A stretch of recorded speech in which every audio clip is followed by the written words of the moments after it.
For this research project, I chose to research some of this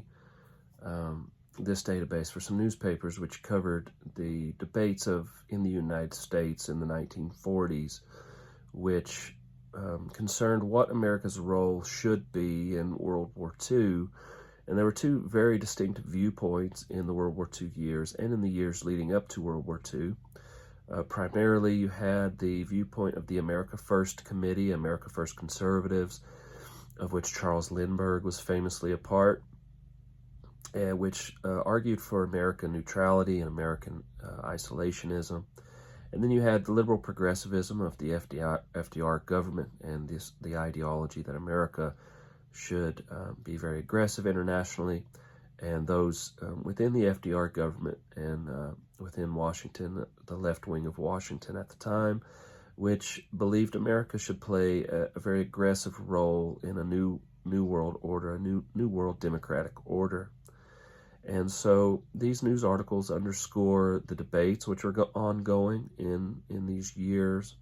For example, one newspaper covers Harry Ickes, who was FDR's Secretary of the Interior, who rhetorically accused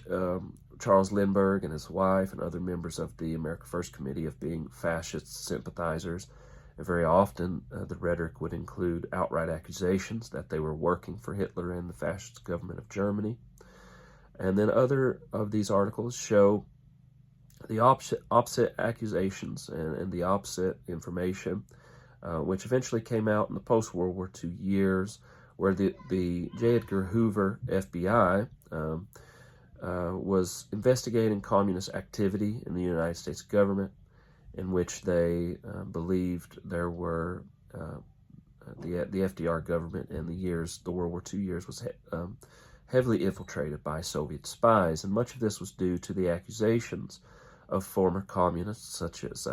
Harry Dexter White and Elizabeth Bentley, who had become communist turncoats and had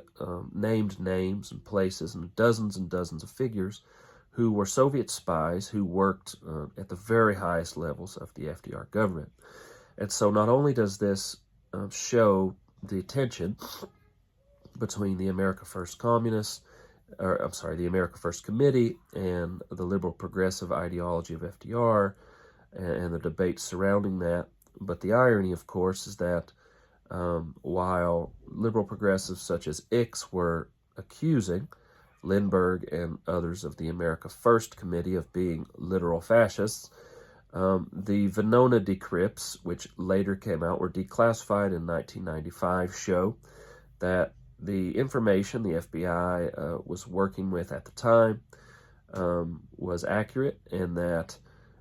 these Venona decrypts essentially corroborate the accusations of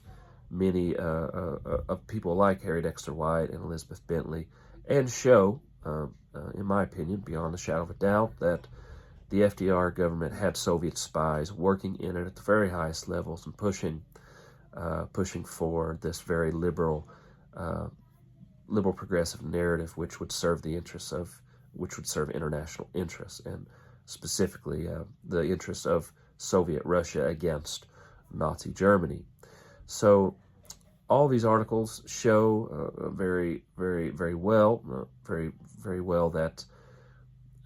show the ideological conflict that was taking place in America at this time between America First conservatives and nationalists and liberal progressive internationalists, and much of that had very large, very huge, very important implications for not only the early Cold War years, but we also see this today in political debates, still debated and still ongoing in our political world.